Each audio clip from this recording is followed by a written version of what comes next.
Hey everybody, so this week we're talking about the forecast from May 21st until May 29th, and this covers from the first quarter moon in Virgo to the full moon in Sagittarius.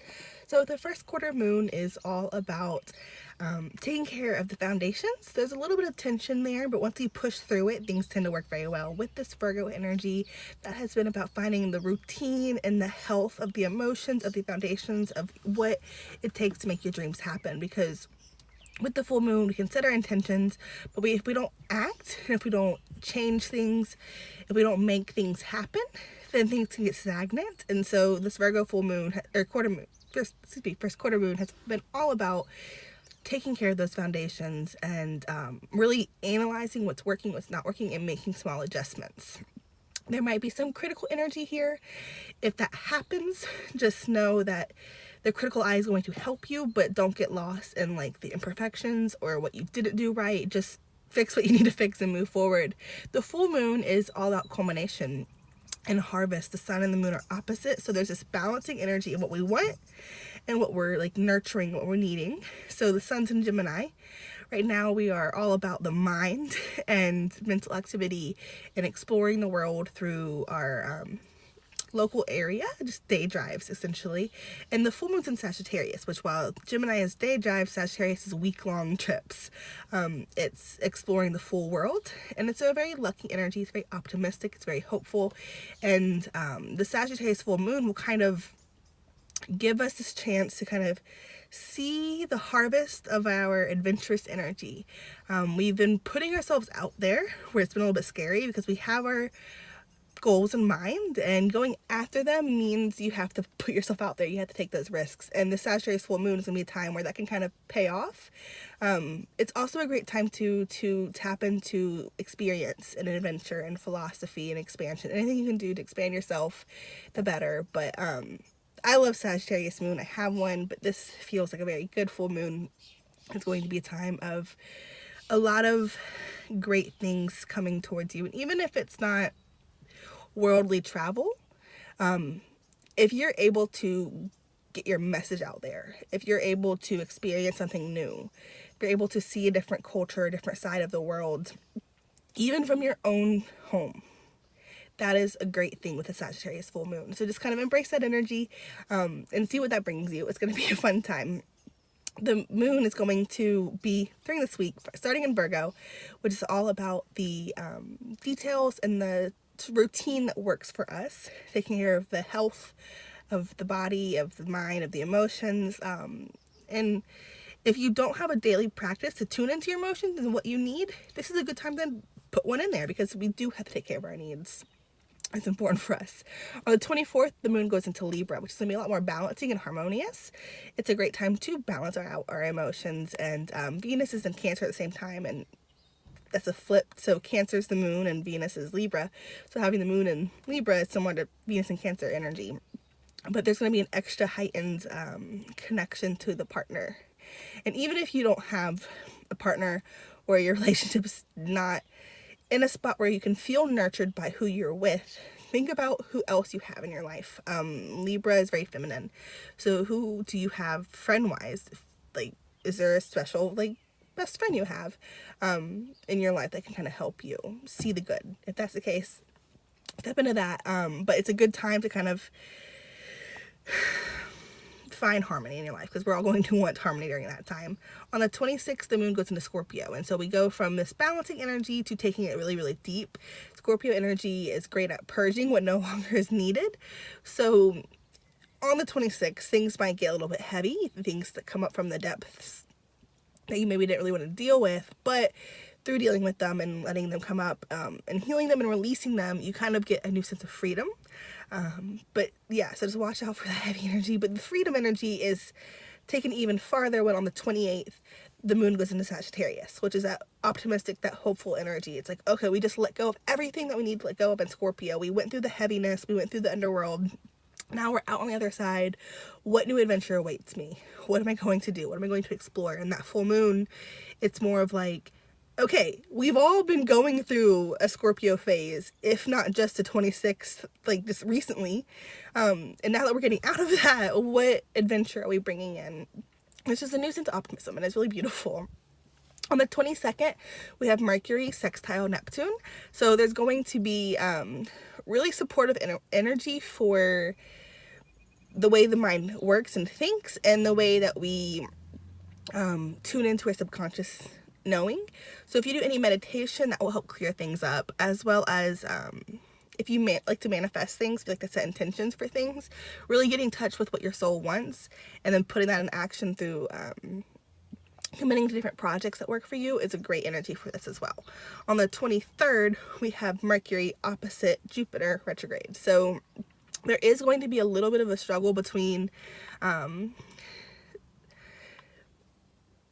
it's not small-minded thinking, but thinking near you versus thinking far out there.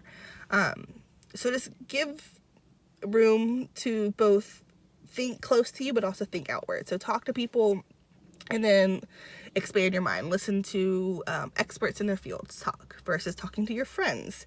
You get a different type of knowledge back from that. So just kind of expand on that and really give both sides their due diligence. So have the conversations that are fun, and then have the conversations that are in depth and take you farther. Do both. And then we have the Sun trine Mars. And this energy is just great for kind of putting yourself out into the world. The Mars is in Aquarius, so it might be a very unexpected way that you put yourself out in the world, but it's great energy to do that. If you have anything you need to voice or create or do, if you need to stand up for yourself, this is great energy to do that. Then on the 25th, we have Jupiter trine Neptune. So this is a wonderful energy because Jupiter is opportunity and it just lucky energy, and Neptune is this like soul manifestation energy. So whenever they're in sync, it's very easy to kind of manifest great opportunities your way. So the 25th, that's a great time, but because Jupiter's retrograde, it might be more internal. So as you do your internal work, as you dive into your shadows, that will open the door for more spiritual and soul alignment opportunities in your life. So just keep that in mind and take care of you. If you need to do shadow work, do the shadow work. It's important. The moon is going to be in Scorpio the next day. So this is a great time to start like peeling back the layers and kind of diving in. And if you don't know how to do shadow work, that can just be journaling. It can be workshops. It can be programs. It can be just asking the right questions, looking to see what's in your 8th house that you kind of need to talk about, stuff like that. And if you don't know what to do, set an intention, say, hey, universe, show me what my shadows are, and they will show you through personal, like just putting it in front of your face. So don't worry there about what do you do. Same day we have Mercury trine Pluto. So Mercury is the mind, the way we think, and then what we're doing, and Pluto is that shadow energy. So there's a great energy this day for breaking things down into little chunks. And as you work on each chunk, a little bit comes up that allows you to heal in a very positive way. Also, too, Pluto's in Capricorn, so it really wants us to be very disciplined and really get very passionate, if not obsessive, about what drives us, what we want to build for the world. And Mercury right now is in Taurus, and it's a very earthy, practical way. So the things that we're doing in a practical manner on the day-to-day basis is going to help you in the long run with all the big things you want to do career-wise. Pluto sometimes gives a sense of destiny, like wherever your Pluto is in your chart, it's like, I am destined to do something with this energy.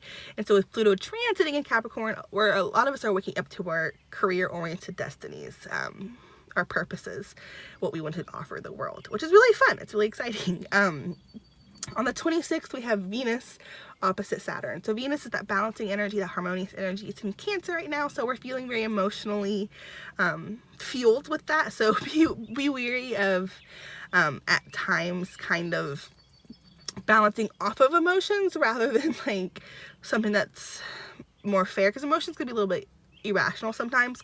So deal with your emotions, which they're never wrong. So if you have emotions, they're good, but it's important to take your emotions with yourself and balance them out and kind of deal with them and work with them before you bring them to other people. And that's kind of what Cancer is inviting you to do, but it's opposite Saturn. Saturn's in Capricorn. Saturn's a very disciplined energy, and it's retrograde right now. So we're kind of having to find this internal discipline to really push forward and do what we're meant to do and build. And you can't really do too much right now in terms of building. Like if you have like a list of 20 things you want to get done, it helps to pick 5 you can focus on and only focus on those. And if you can think of 5 that will help you not by accident, but like take care of the rest, that will help. So if you have a couple that will be taken care of with one theme, try to focus on that one theme, because the more precise and more simple you can be with what you need to work on right now, the easier that flows. But just make sure on the 26th you give enough balance to relationship energy versus work energy. If we're working, even if it's on the inside, even if we're not bringing things out into the world yet, what we're building, if we're working a ton and we're not having time with our partnership, things get off balance and we just miss part of the love and beauty of life. Venus is a great planet because it reminds us that like there's a whole planet dedicated to love. Like how fun is that? But I think it's easy to kind of forget that sometimes. Some people don't forget it, but some people do. And so this is a good reminder that if you're forgetting about love, balance that in with all your work here. Or if you're so love oriented and you're so like dependent on other people and concerned about how other people are affecting you and what you're doing to them and what, like, are they going to be what you want to be or whatever, if you're trying to get something from people, then balance in the other side of Saturn and really find some inner discipline to take care of things yourself. Because while Venus likes other people, it doesn't like other people to do things for it all the time, because that does create an imbalance, and it creates a dependence that, and interdependence is good, because too much independence is not healthy. If you only ever do things by yourself, sometimes collaborations are important, sometimes letting people do things for you is good, but in this case, find that right balance of letting people do things for you, but doing them for yourself as well. Also balancing out your foundations and your emotional energy will help so much with that career thing, because if you feel good, then you can build forward. But give both of those energies time that day to kind of work with them, both love and career, on the 26th. Then on the 29th, Mercury does go into Gemini. So Mercury has been in Taurus. Mercury's the mind, the way you think, communicate, express. It's your projects, it's siblings, it's the way you learn. In Taurus, we've been kind of slow to things, and it's not a bad thing. It's just to really get something, we have to make sure we really get it. But once we get it, we understand it completely and entirely. But we're focused on value and thoughts that feel good. This is a great time for mindset work, essentially. But as it's moving into Gemini, we've kind of committed to what we want mentally. We've kind of figured out what's going on there.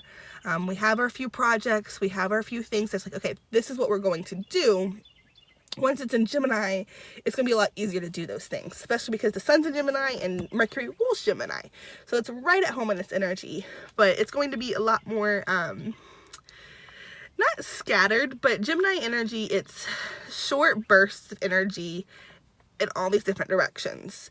And so when a short burst runs out, that, like, when your mental focus runs out, it goes to somewhere else. And that's okay. If you follow those energies, if it's too much, then take note of that and kind of see if you can hone it in and rein it in a little bit. But if you have projects scattered around that you need to do, as your mental focus shifts, you get a little bit of each done, and before you know it, they can all be done.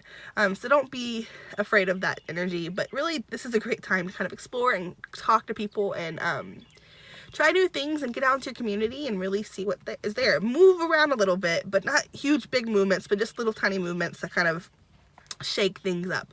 That will be after, though, the full moon on the 29th. I just wanted to include it in here, though, because anytime there's a transit the same day as the full moon, I like to put it, because sometimes you don't get these up in time or you don't see them on the day of. But just to be aware of that. And then we have that full moon of it just feels like all our hopes and dreams, even if they're not fully here, the doors are open and you can actually feel that, and you can feel the optimism, because we've dealt with Saturn and Saturn and Sagittarius for 2 years. This is the first Sagittarius full moon since Saturn has been out of Sagittarius. And that transit put a damper on all of our optimism, all of our hope. And this Sagittarius full moon with Saturn gone from Sagittarius is just this huge breath of fresh air of like, we have our hope back and it's good. So really step into that and embrace that. To sum it up, we're going from, you know, taking care of the needs and finding the foundations that work to really expanding things and taking them farther. There is a decent amount of need to balance things out this week and kind of give homage to both sides and really allow that to help you. But there's also a lot of really beneficial energy going on that's going to help you in the long run. And things are going to start moving forward again in a positive way, which is really, really fun. But if you enjoy this, please let me know. I also do transit readings, which are a little bit different than this. They're about an hour long, and they include some natal chart interpretation, but it's just whatever transits are going on in your world, more than just a week, but long term as well. I really love them, but if you're interested, just let me know. I'll leave the info in the description for YouTube and Facebook. It'll be, you can just message me. But I hope everyone enjoyed this, and until next time, bye-bye.